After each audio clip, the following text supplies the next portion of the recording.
要来看到的是哈，其实在现在国际上头，大家在讨论的东西是什么？美国当然啦，大家都知道，今年对他们来讲，什么事都动辄得救，因为要选举。好，现在呢，选举先前有个民调说了，拜登呢为什么会赢川普一咩咩啊？就是因为他在4项里面，包括什么民生啊、经济啊、移民等等，他就移那一项。叫做堕胎，好，原因是因为呢，这个算是比较基本教义的问题。民主党这边呢就是挺堕胎，那共和党这边呢，因为这宗教等等的问题，以往来说呢比较会反对，结果现在川普表态支持堕胎，他的意思是说交给各州去决定啦，所以呢等于说这个政策态度和缓，大家就想问，这样会不会就真的是直接打到了拜登的核心呢？好，到目前为止，在美中之间，确实美国它有它内部的问题要解决，但是对于中国不能软手，因为这也算是它在对内宣传的一部分。叶伦财政部长目前呢人正在大陆，好，有人是这样讲的，说他从广州到北京是千里单骑呀，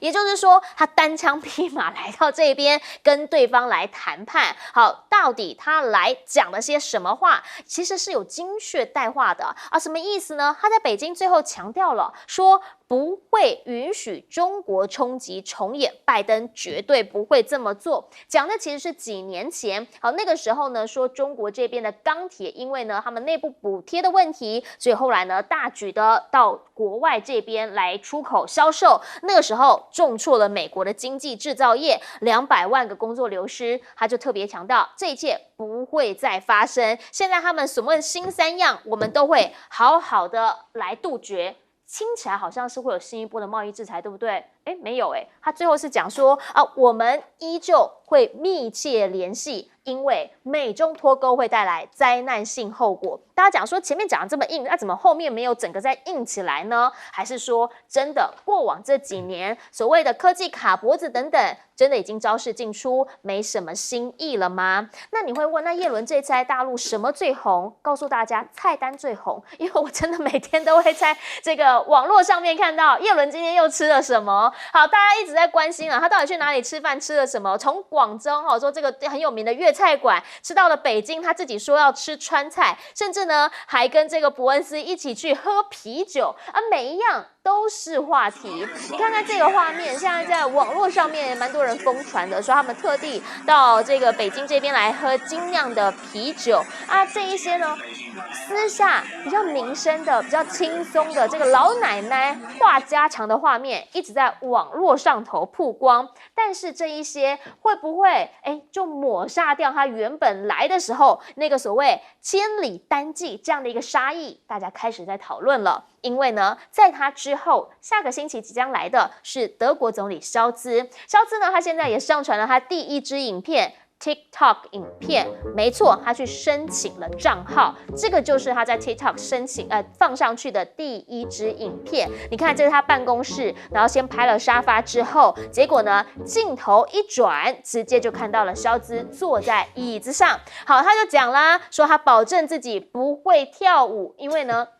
这种美式西方的幽默啦，西式的幽默，但是也有德国发现了，说呢，我们高官最近怎么常常在用 TikTok 啊？因为他们想要吸收年轻人票，想要增加跟年轻人之间的互动，但偏偏就有人上了 TikTok 之后还要说，我是用另一只手机来使用 TikTok， 因为担心什么？美国讲不是有木马啦，或是被监听啊，等等等。那我们也想问啊，你用另一只手机啊，另一只手机就不会被监听吗？如果按照你的逻辑，那不是都一样，你应该都不要用吗？那为什么还要用呢？甚至他的这个秘书办公室主任还特别强调，我们不是因为下个礼拜要去这个北京才特别去申请账号的，这话就讲的有点此地无银300两了。这一次13号率团访问中国，还是经济拉主轴啦。重点就是宝马啦、奔驰啊这些德气天团，通通都会一起来。习近平、李强呢也会跟他来进行会面，所以就有人开始在讲了，哇，最近好多人在啊。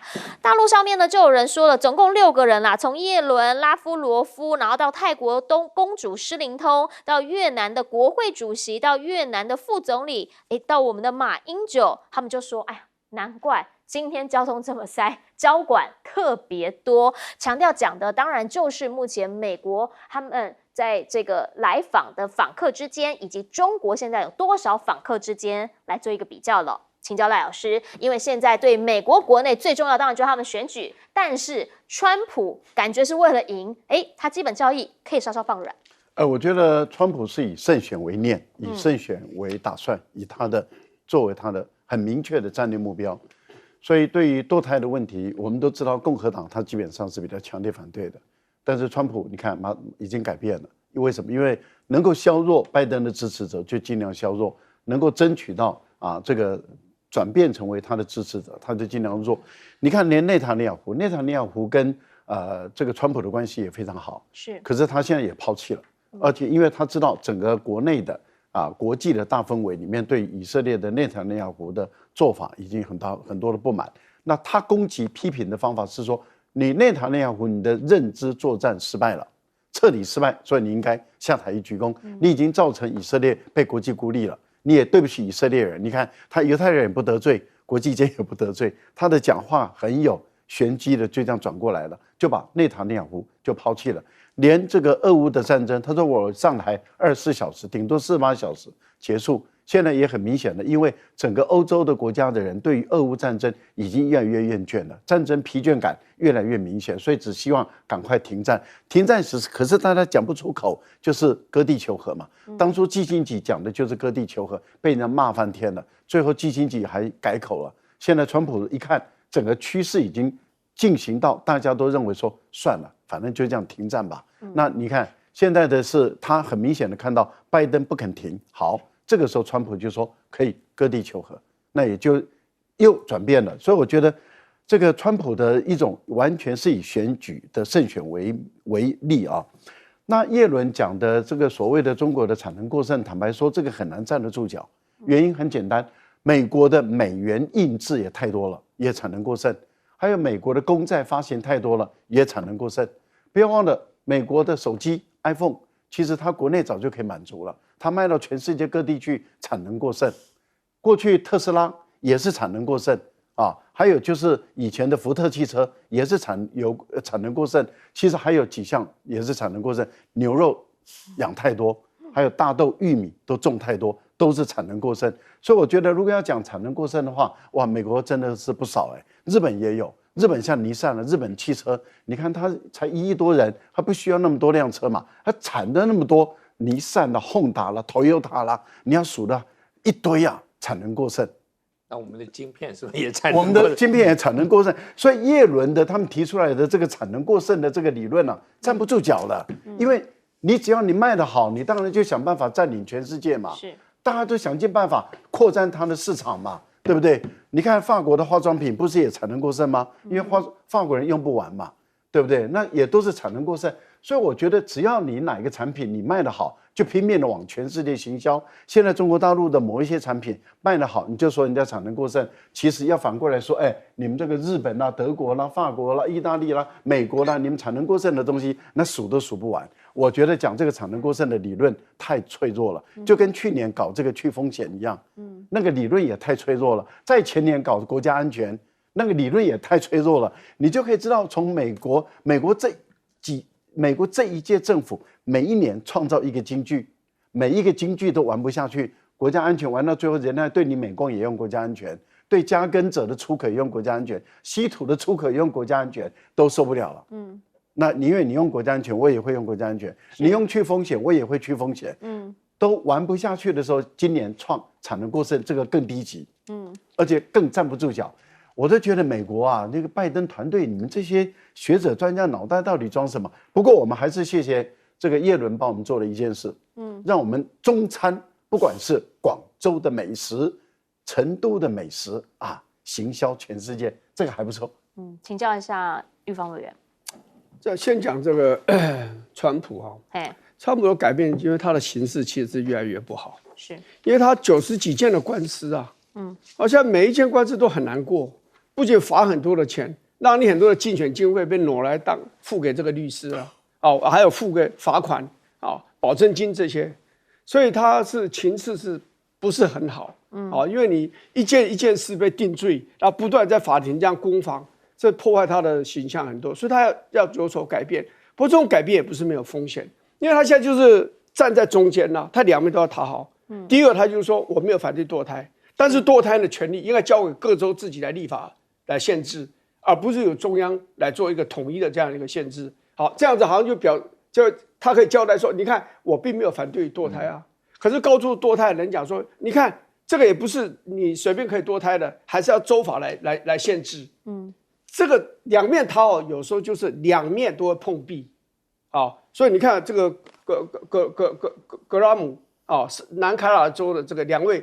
这个参议员之一的这个共和党的这个参议员，他就因为这个事跟他闹翻了。他是坚强的川普的支持者，当然也有他有滑头的另外一面啦。但是这个就是一个你有时候就是两面都不讨好啊。所以我认为，其实你要我现在讲，我认为这个大选几乎已经结束了。对我来讲，川普是一定落选的。因为这个我可以在这个地方很大胆一下就可以做这样的预言。至于讲到这个叶伦的问题是这样，美国其实对中国大陆的战略早就已经定案了，军事上要围堵你，外交上要打压你，然后这个经贸上面要制裁你，这已经确定了。但是要在一个前提之下，就是不能撕破脸，不能走向战争。那他现在要选举了，对拜登来了尤其重要。你看看中东的事情没有了，一直在火这样在烧，然后乌克兰战争现在也打得很辛苦。那你现在如果再出问题，在这个亚洲这一带再出问题的话，对拜登来讲是一个非常大的压力的，因为没有人喜欢选一个这个要带领美国人上战场的这样一个总统。因为美国人吃够了教训，好不容易才从20年的阿富汗战争脱身而走，落荒而逃，那你现在再引发个战争怎么办？所以一定要保住跟中国大陆的关系，要风平浪静。所以呢，像他们的商务部长雷蒙多，他就是扮演黑脸的角色，他就继续扮演他了。那总要有人扮演白脸，这个人就是耶伦，这个非常聪明的犹太人一定要他来扮演。所以你看他到台湾到这个中国大陆的时候，就是好像就是因为大妈的那个样子嘛，然后这里吃那里喝，当然也讲一些狠话。我基本上让中国大陆人好像觉得，这个人还算是比较温和，比起其他的那些美国的政客，他看起来对中国好像还不错嘛。拜登要的就是这样，他要的不是跟中国大陆和解，他要就是双方不要有所冲突，所以需要有人出来扮白脸，叶伦就扮演这个角色，显然扮演的还不错。好，请教一下叶老师。我自己研究这个美国政治这个美国的宪法。他们常常说宪法是最高的法律了嘛，应该，可是对美国来讲，永远可以被挑战这个解释权。所以你看，最高法院判定过去先是判定这个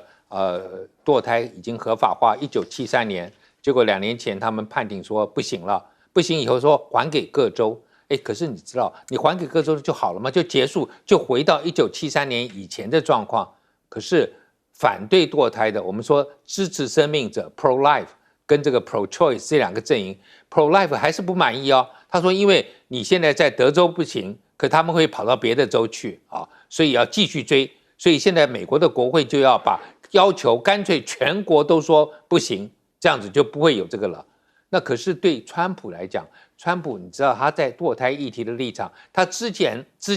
没有选总统之前。以前是支持堕胎的他以前是 pro-choice 的后来因为要选共和党，慢慢就变成 pro-life， 然后现在一发现，哇，这个议题可能会变成共和党在这次大选当中输掉的议题，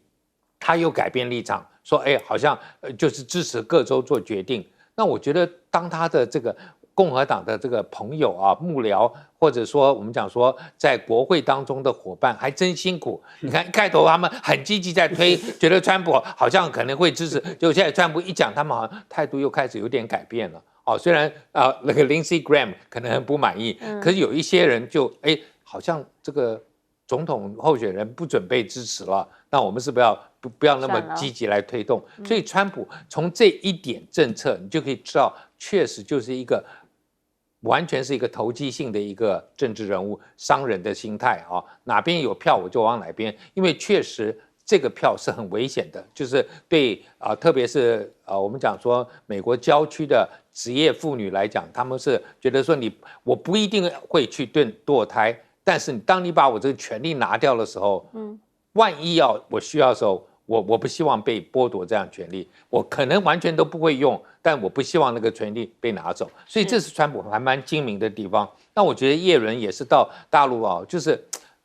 因为中国人常常讲过，被美国人我们在美国研究中国政治，美国说你要研究中国政治，只要一个字就好，英文字叫 face， 你给他面子就可以了。哇，他们去吃中国菜，这个中国人就觉得很开心觉得说他很喜欢我们的中国菜等等。那只要你做到这个，对美中关系其实是有帮助。雷蒙多那个是扮演黑脸，对不对？但是叶伦这样子很亲切的在那边吃，然后很开心从南到北这样子来吃，那我觉得对中国人来讲，这个大概就可以缓和了。那所以拜登我觉得就是一直是在维持美中关系斗而不破，那就是有人扮演白脸，有人扮演黑脸。但是你说我有没有对他让步？好像忽然又还是有提出一些东西，但是呢，我又积极跟他接触。你看叶伦完了以后，在下面可能布林肯还要去嘛，所以我就觉得说，基本上这就是美国的两手策略了。那至于这个德国，我觉得也是一样。你看肖兹看起来好像比较呆板一点，但他一想这个 TikTok 有票，那还是玩 TikTok 吧。我觉得都是这样。像我们不搞选举，我连 Facebook 什么 Instagram 我都没有，我根本不需要嘛。但你搞选举的人绝对要。所以我觉得这个就是很残酷的事实了。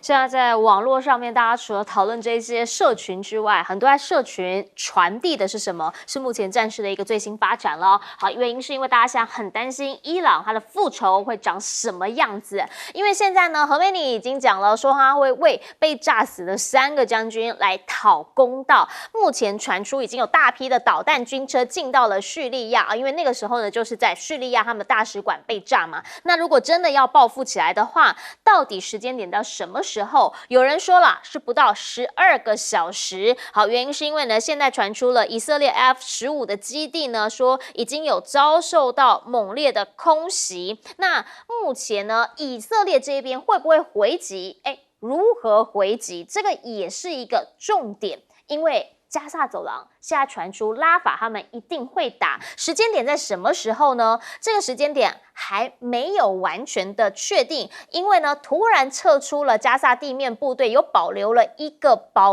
卫旅呢，现在在这边持续的行动。那这一些呢，很有可能是在为进攻在做准备。好，讲是这样讲，可是美国白宫这边一再的告诉大家，没有，这个就是休息调整，不会有新行动。大家就看不懂了，以色列一个讲法，美国一个讲法，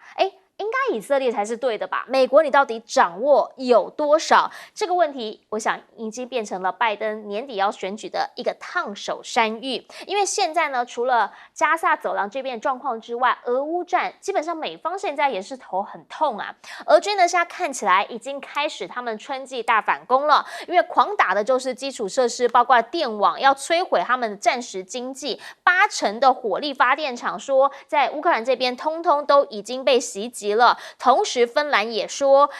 他们看到了防空弹已经快要见底了。乌克兰现在呢，真的是要打最后这一里路，真的有办法完成吗？泽伦斯基讲，希望有25套的爱国者防空系统，因为再不打给他们一些弹源的话，可能真的撑不下去。其实过往欧美这些国家是给他们蛮多先进武器的，其中这一款叫做风暴阴影，这英国给他的。好，去年呢，这个确实发挥了重要，原因是因为风暴阴影呢是有打中非常重要的俄军重要将领。好，这几次的这个袭击伤了俄军蛮多元气，结果不知道怎么弄的，俄军弄了一个真的是完全未爆弹的风暴阴影，然后呢很直接大喇喇的，他们是开直播，然后边拆边请专家来解说，现在拆到哪里？他们英国这个是怎么设计的？他们的重要的逻辑在哪里？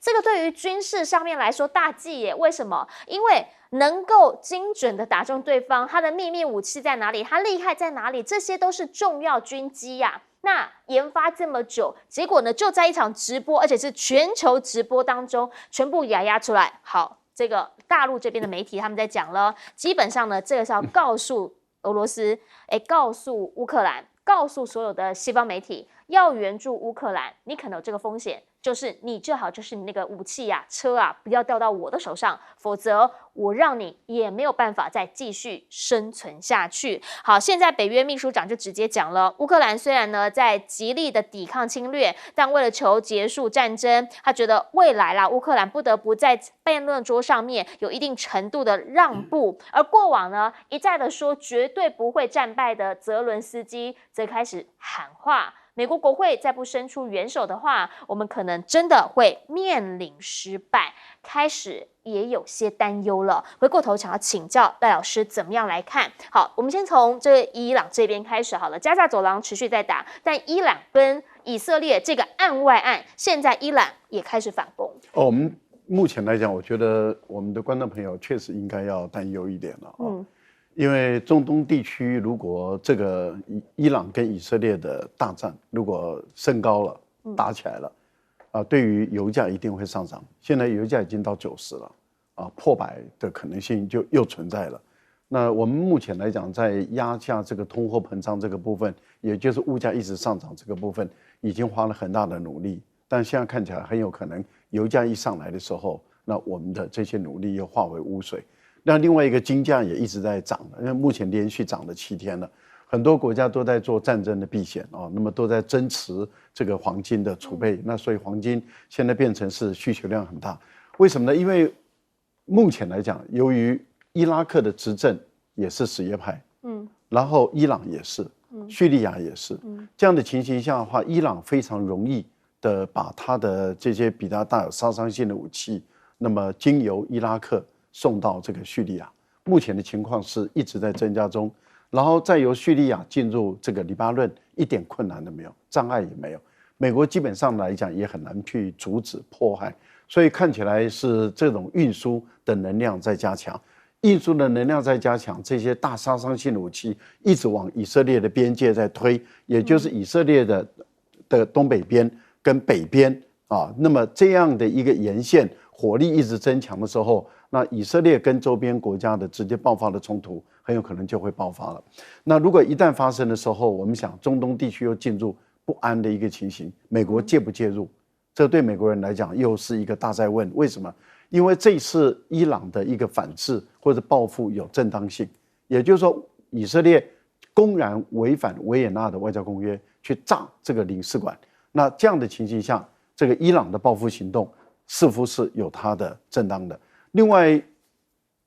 不知道是哪一个国家，是乌克兰还是英国还是美国，我们不知道。但是至少俄国的恐攻，目前来讲，俄国一直往这个乌克兰的方向引导。那这样的情形又使俄国对于乌克兰的基础设施的全面性的打击又具有正当性了。所以不管对基辅、对于利沃夫、对哈尔科夫等3大城市的基础设施的大规模的轰炸，我想这个不会停止。那这个会对于整个乌克兰的这种抵抗的力量跟国家的生产力会构成很大的伤害，因为目前来讲，他们的电网很多都已经被消灭了或者被摧毁了。至少几十万人到上百万人已经没有电可用，而且估计恢复要到15到18个月左右，最快也要6个月。那这样的情形对于乌克兰来说不是一件好事情，而俄罗斯很明显的，他没有要减少火力，而他一直还在扩大他的火力的攻击。所以我个人觉得乌克兰的处境是艰难的。那对乌克兰来讲，他一直希望美国的国会赶快通过，所以泽连斯基不断的在叫说他很有可能会战败。但是你会看到美国拜登也安静了，国会也不吭声，还有北约盟国都不吭声了。特别是北约的这个秘书长，过去是最极端，我用3个极端的鹰派的斯托滕伯格，他甚至都在讲要割地求和的这样的一种语调，这已经是第2次、第3次公开的讲出这个语调，我们看起来情况真的是很不妙的，对乌克兰来说。好，其实呢，到目前为止刚刚老师特别提到了，伊朗这边呢也传出了说，现在避险的情绪升温，确实金价已经在最近大涨了大概有17美元了。那黄金短线快速上涨呢，现在已经来到2356美元一盎司，这样子的一个局势，某些层面其实反映的就是整个市场对于现在局势的一个担忧。我们先进广告，等等回来继续请专家点评。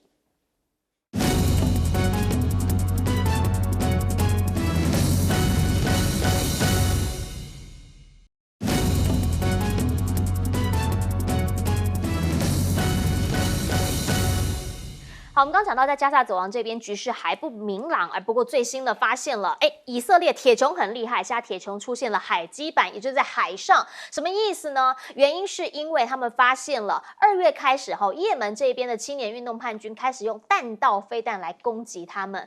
弹道飞弹以前都有火箭，现在用弹道飞弹，很有可能是伊朗给他们的，所以现在开始用铁穹海基板来反制。请教一下玉芳委员。这样子，这我有领教过。他9年前，我带了一个访问团，因为我是中华民国以色列国会联谊会的会长，我带一个团，里面有蒋乃馨啦，这个还有这个廖委员，我们一共大概去了4对夫妻，所以我们就到了这个以色列，到泰拉维夫，后来就是第2天就拜会他们的一个智库，结果就发警报。结果我们就立刻带我们躲到地下室，然后就听到了就是铁穹拦截哈马斯发射的火箭成功了，那个声音真的是很大，因为它不是在高空拦截，在那个高度都不是很高，所以非常大。那个听起来是，不过它拦截率，以色列告诉我大概超过90%，拦截率非常高。那现在要放到海上，而且拦截弹道飞弹。那这可能就加强版了，因为很多武器系统是可以改进的嘛。是，那现在它可能就进步到已经可以拦截短射程的弹道飞弹，或者是中程的弹道飞弹。这个我们不知道，因为这个铁穹其实美国人是有扮演角色，跟他们合作一起研发出来的。不过刚刚要讲个比较大的问题，在美国现在真的是很头痛啊。美国是一棵非常大的树，我常常讲，缠在树上有一个怪藤，这个就是犹太人。所以你去看美国以色列没有办法，你一方面叫以色列你们不应该这样子杀害到波及这么多难民的死亡，可是一方面呢还是不停的运飞弹、运炸弹给他，为什么？因为你没有一个人敢得罪犹太人，这个就是一个这个以色列的特殊跟这犹太团体的这种特殊在这里。但是呢，他现在为什么拜登要变得比较强硬呢？很简单。美国的阿拉伯裔的人大概在美国有350万人，可他们集中在一些地方，像我们所谓6个摇摆州里面有2个阿拉伯人很多，一个密西根，一个宾州。前一阵子的民调，拜登上一次赢了，这次输掉，所以他一定要加强去处理这个问题。像密西根州15张人团票，选举人团票，这个宾夕法尼亚州有19张，加起来34张，这很多对不对？所以美国现在拜登就一定要去压迫这个纳坦雅夫，要有所退却。但是这个结果怎么不知道？我最后我讲的就是说，伊朗是取代了埃及，成为这20-30年来反对以色列最强大的力量。所以他认为他是当地的一个强国。以色列用这种方式羞辱他，杀死他3个将军。他如果不报仇的话，他在那个地方领导地位会岌岌可危，就没得混了，这比较特是。好，我们先进一下广告，广告回来，我们要请严老师来帮我们总结。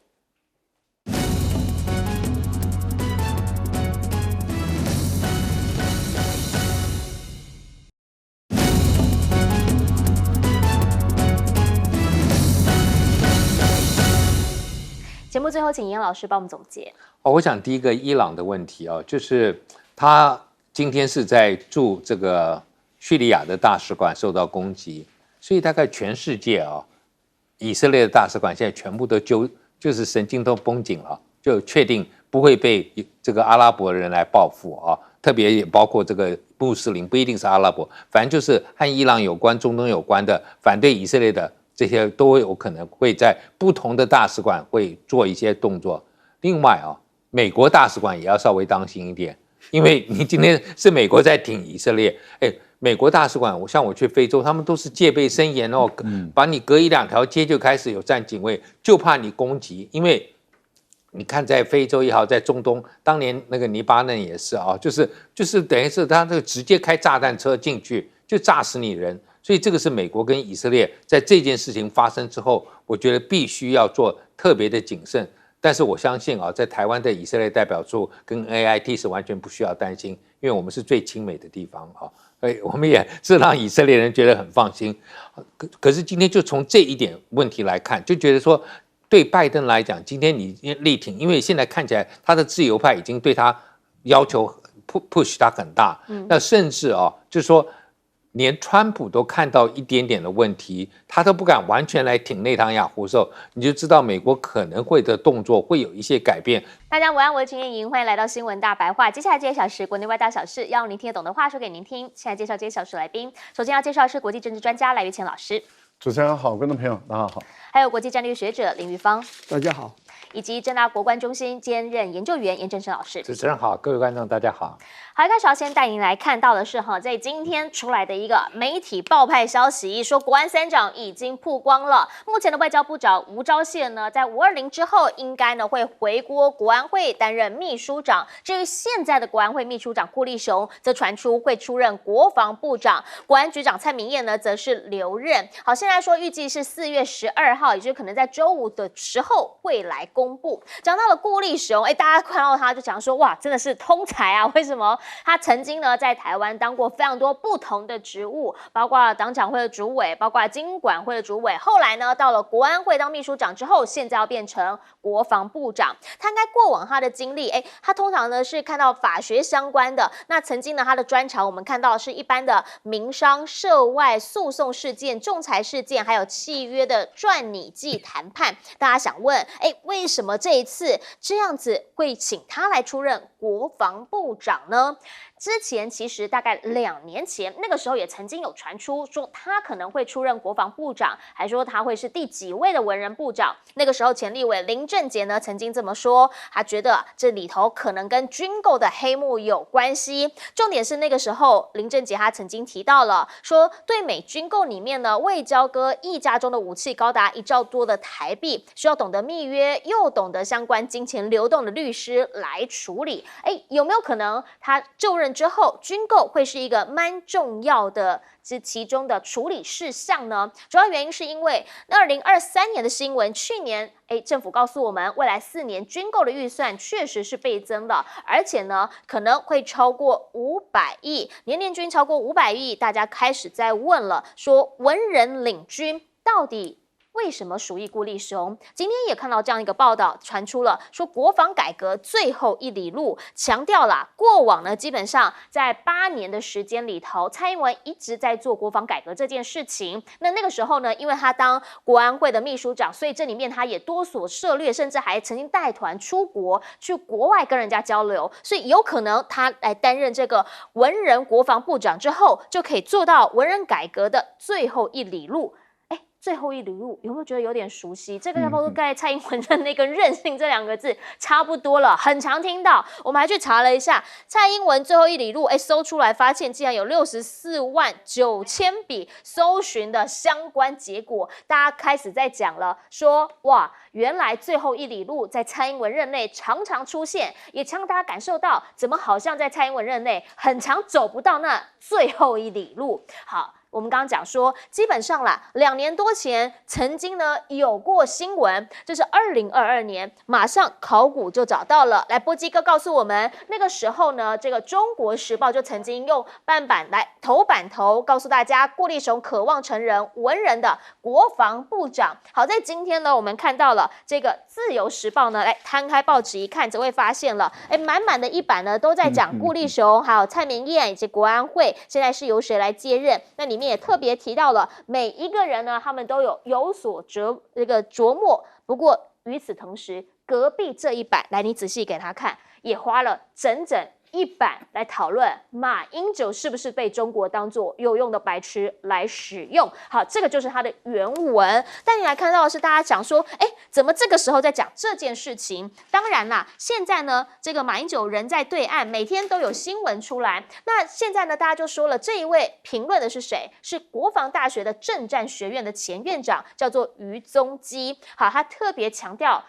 以政战学院的这个专才。他认为马英九是不是被对岸给利用了，来煽动仇日的情绪？他说现在呢，基本上对岸要找的就是一个对抗西方的势力，马英九被利用了。只是这个人你可能不认识，你会不太清楚，但是呢，仔细去爬书会发现了，那个时候他为什么会升上国防大学政战学院当院长呢？主要是当时冯世宽其实有给了一个名单，但是呢，蔡英文不买单，那个时候就把他升为政战学院的院长，是他亲生的人马。这里面道起来，好像就略知一二了。国际上的局势其实真的非常重要。好，有人是这样子在看事情，但是也有人在看的是现在俄中之间，他们确实越来越紧密，包括了拉夫罗夫目前呢人正在大陆这边跟王毅会晤，说今年呢他们会多次会面，传出5月啦，可能普丁会去，但是他们讲法是说是会有多次的会面，因为包括了上合会，包括了金砖会议，可能都会碰到。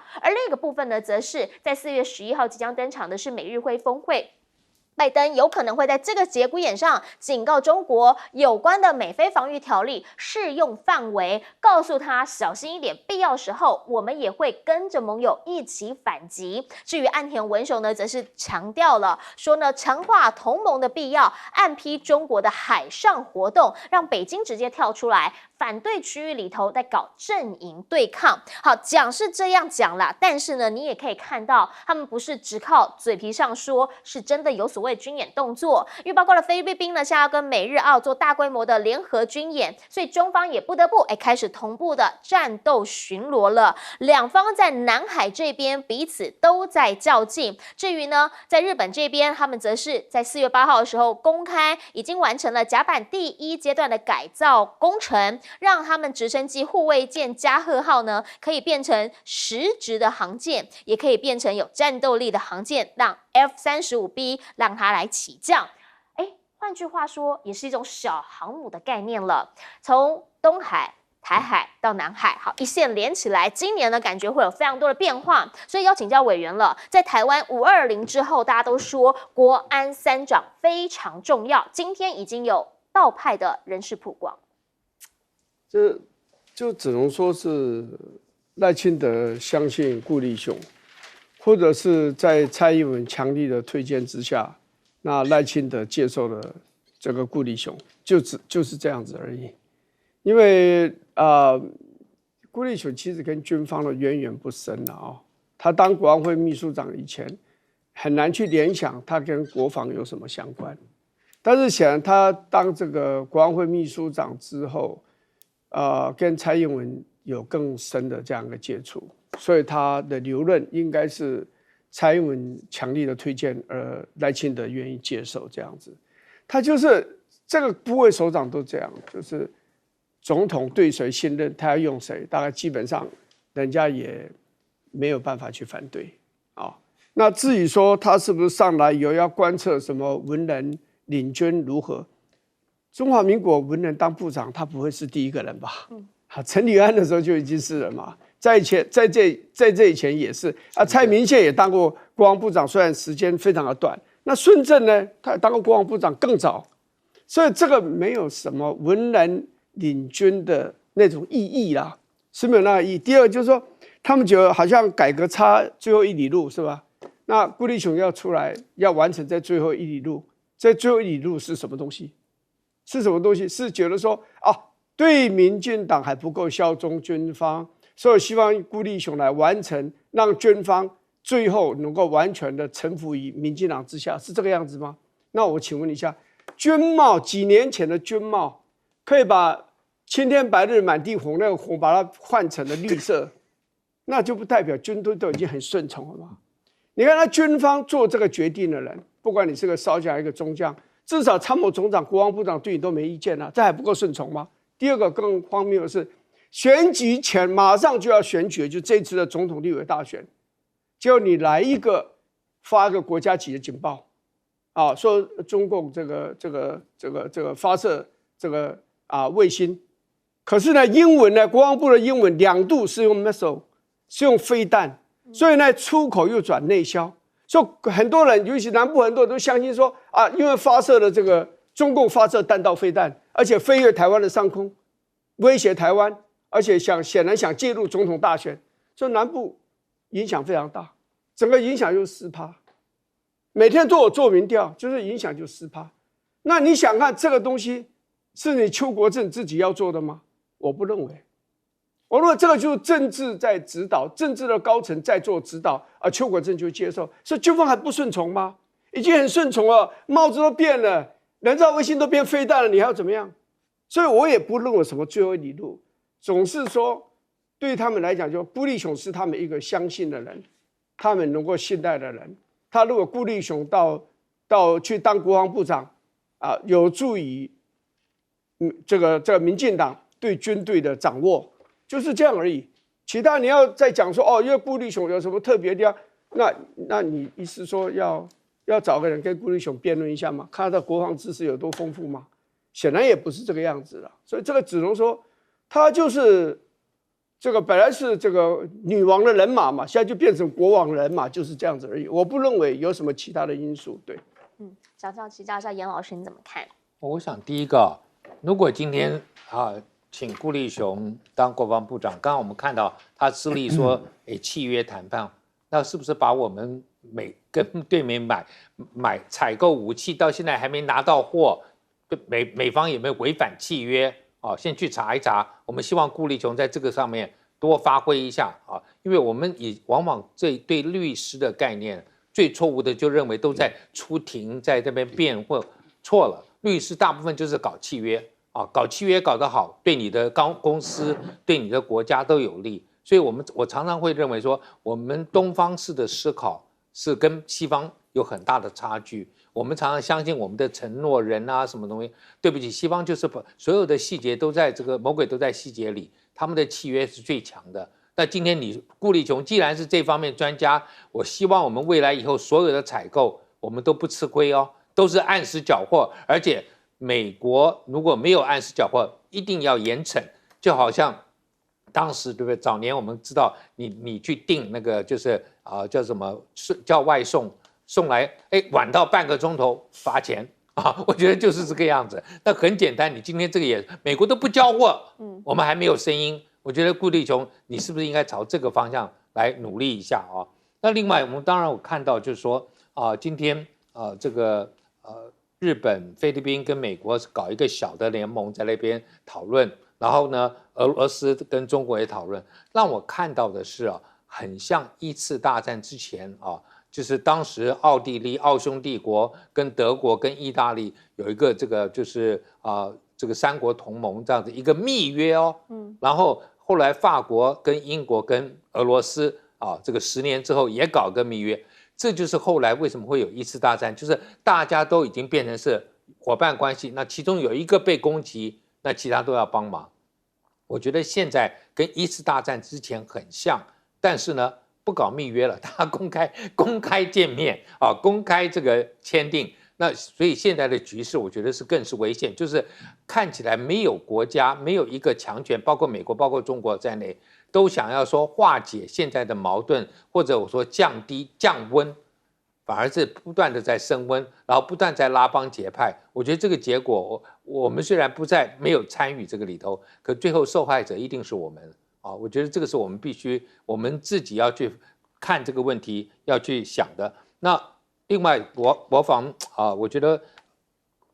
吴钊燮跟这个蔡明彦两个我都是蛮熟的一个是我的老同事，我也觉得他做太久了。你今天做过陆委会，又做过驻美代表，然后国安会，然后现在做外交部，再回国安会，我就要问赖清德，你真的没有人了吗？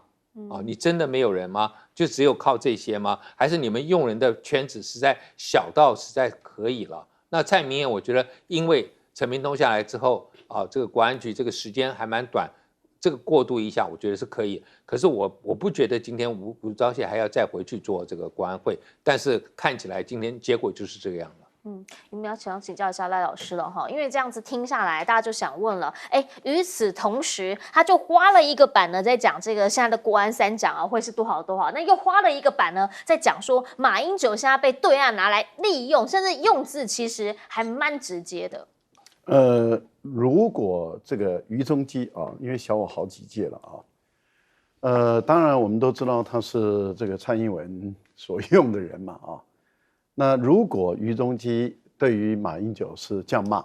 一个他的以前的老长官，他是这样骂说他是有用的白痴的话。那我们可不可以也把于中基说成为说你是绿营啊，或者是台独，那么有用的白痴一样，可不可以也这样做？这样不好嘛？直接做人身攻击，而且你一个报纸就把它大拉拉的写在那个上面，对于一个卸任的国家元首就这样直接写上去，而且这位国家元首他是在努力要缓和两岸之间的局势，避免兵凶战危，这个是对于我们2300万的台湾的人民是有功的。那我想这一位小老弟啊，这个我不知道他的书读到哪里去，至少我们以前在政南学校受训的时候读书，我们很清楚的知道我们是中国人，写得很清楚啊。我们是炎黄子孙，这个也很清楚。我们也知道8年抗战，我们是多么的牺牲。国军从建军以来，一直到我们是怎么样去抵抗这个日寇的啊，这样的一个情形。没有8年抗战，没有几千万的中国人的牺牲，台湾怎么可能脱离日本的殖民？怎么可能脱离日本的高压的统治？我想这个都是很铁铮铮的历史，是谁都不能狡赖的啊！我不晓得这位是书读到哪里去了。这样的一个历史都可以把它倒果为因啊！我觉得这个真的是匪夷所思。至于国军，郭立雄跟绿营的关系很深啊，从陈水扁时代就在一起了，所以他是绿营的人马，这个一点疑问都没有。既然是绿营高层的这么 close 的、这么亲密的这个盟友啊，他来掌管这个国防部的时候，想升官发财的军人多得很，所以完全服从他的领导，一点困难都没有。所以政治挂帅是铁铮铮的，也一样不会被改变。那因为太多的军人想升官发财了，所以绝对会服从顾立雄的领导，这一点困难没有。问题是顾立雄有多少，他懂多少国防，他能改变多少？蔡英文在任内8年，我们的军纪涣散到什么程度？我们的军中的意外事故有多少？到现在清泉岗的毒品事件还没有查清楚。军队里面的这一些走直销的、营销的这些有多少？我觉得顾立雄能够把台湾的军队改造为什么？所有的东西，蔡英文都说最后1里路，8年下来了，没有1里路